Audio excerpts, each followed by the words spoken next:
வீட்டிலலாம் காய்கறியெல்லாம் வாங்கிட்டு வந்துட்டா ஃபஸ்ட்டு நம்ம அம்மா வைக்கிறது என்னவா இருக்கும்னா குருமா தாங்க.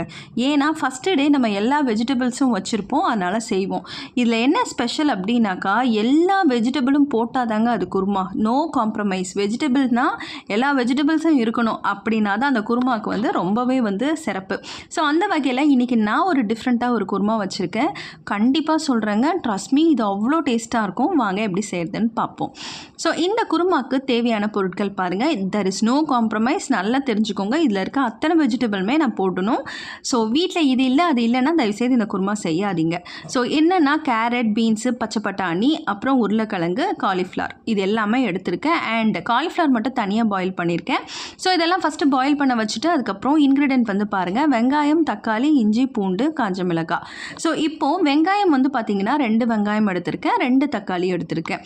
ஒரு பேனை ஹீட் பண்ணதுக்கப்புறமா ஃபஸ்ட்டு வந்து இந்த காஷ்மீரி மிளகா. ஏன் இந்த காஷ்மீரி மிளகானா கலருக்காக நான் காஷ்மீரி மிளகா எடுத்திருக்கேன்.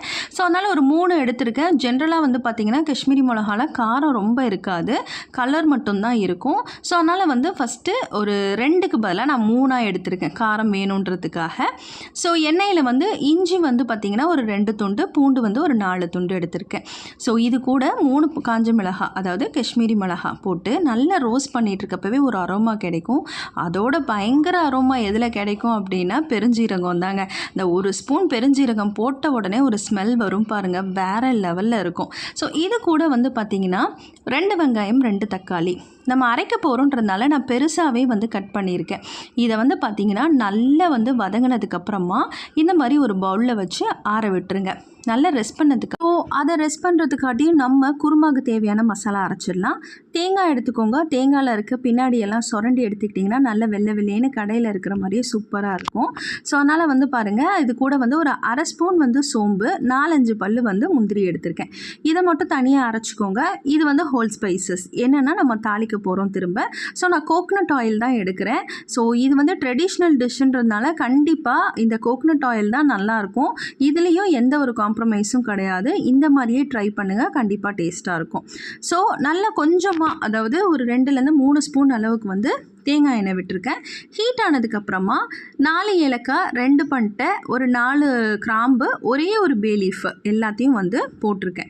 பொரிஞ்சு வரவும் நம்ம அரைச்சி எடுத்துருக்கோம் இல்லையா, அதாவது நம்ம ரெஸ்ட் பண்ண விட்டோம் இல்லையா, வெங்காயம், தக்காளி, இந்த மசாலா ஐட்டம்ஸ் எல்லாம் வந்து அரைச்சி எடுத்துட்டேன். ஸோ அரைச்சி இந்த பேஸ்ட்டு இதில் போட்டுட்டேன். ஒரே ஒரு ஸ்பூன் மட்டும் நான் சில்லி பவுடர் ஆட் பண்ணியிருக்கேன். ஏன்னா நம்ம காஷ்மீரி சில்லி வந்து கலர் மட்டும்தான், அவ்வளோ காரம் இருக்காது. ஸோ அதனால் உங்களுக்கு வேணாம் அப்படின்னா நீங்கள் இந்த இடத்த ஸ்கிப் பண்ணிக்கலாம். நெக்ஸ்ட்டு புதினா அண்ட் கொத்தமல்லி எப்பயுமே ஃபஸ்ட்டு போடுவாங்க, நான் வந்து கடைசியாக தான் போட்டிருக்கேன். ஏன்னா அதுதான் வந்து ரொம்ப நல்லாயிருக்கும், அந்த ஃப்ளேவர் வந்து சூப்பராக இறங்கும். நம்ம இப்போ பாயில் பண்ணி வச்சுருக்க எல்லா வெஜிடபிள்ஸையும் ஆட் பண்ணிட்டேன். என்னென்ன வெஜிடபிள்ஸ்னு உங்களுக்கே தெரியும். நல்ல கேரட்டு, பீன்ஸு, பட்டாணி, உருளைக்கிழங்கு, அண்டு ஸ்பெஷல் என்ன அப்படின்னாக்கா நம்ம காலிஃப்ளவர் வந்து தனியாக நான் பாயில் பண்ணி எடுத்திருக்கேன். ஸோ குக்கரில் போட்டிங்கன்னா அது குழஞ்சிரும். ஸோ ஃபைனலாக வந்து ஒரு ஸ்பூன் வந்து நான் சால்ட்டும் போட்டுட்டேன். இப்போ ஃபைனலாக வந்து நம்ம அந்த பேஸ்ட்டு, அதாவது தேங்காய், கசகசா, முந்திரி இதை அரைச்சி எடுத்துருக்கோம் இல்லையா, இதை வந்து போட்டிருக்கேன். அவ்வளோவே தாங்க. ரெஸ்டாரண்ட்லலாம் இந்த மாதிரி தான் செஞ்சு தராங்க. ஸோ கண்டிப்பாக இது ரெஸ்டாரண்ட் ஸ்டைலில் தான் இருக்கும். ரொம்ப டேஸ்ட்டாக இருக்கும். ஒரே ஒரு தடவை உங்கள் வீட்டில் இந்த மாதிரி செஞ்சு பாருங்கள். கண்டிப்பாக உங்கள் வீட்டில் வெஜிடபிள் வாங்கின உடனே இந்த குருமா தான் வைப்பீங்க. ஸோ நான் பெட்டு கட்டுறேன், இதை விட ஒரு டேஸ்ட்டான ஒரு வெஜிடபிள் குருமா எங்கேயுமே கிடைக்காது. அவ்வளோ டேஸ்ட்டாக இருக்கும். ஸோ ஒரு 10 நிமிஷத்துக்கு இந்த மாதிரி மூடி போட்டு மட்டும் மூடி வச்சுருங்க. ஸோ லிட்டை திறந்து பார்த்தீங்கன்னா குருமா அப்படியே சுட சுட வேறு லெவலில் ரெடியாக இருக்குது பாருங்கள். ஸோ ரெடியான இந்த குருமாவை ஒரு பவுலுக்கு ட்ரான்ஸ்ஃபர் பண்ணி நல்ல மேலே வந்து கார்னிஷிங்க்கு கொத்தமல்லி தூவியிருக்கேன். நல்லா ஃபைனாக சாப் பண்ண கொத்தமல்லி போடுங்க. ஸோ அந்த கொத்தமல்லியோடு சாப்பிட்றப்ப இது ரொம்ப டேஸ்ட்டாக இருக்கும். நான் இன்றைக்கி சப்பாத்திக்கு சர்வ் பண்ணியிருக்கேன். நீங்கள் இதை எதுக்கு வேணால் சர்வ் பண்ணி சாப்பிடலாம். கண்டிப்பாக சாப்பிட்டு பார்த்து என்ஜாய் பண்ணுங்கள்.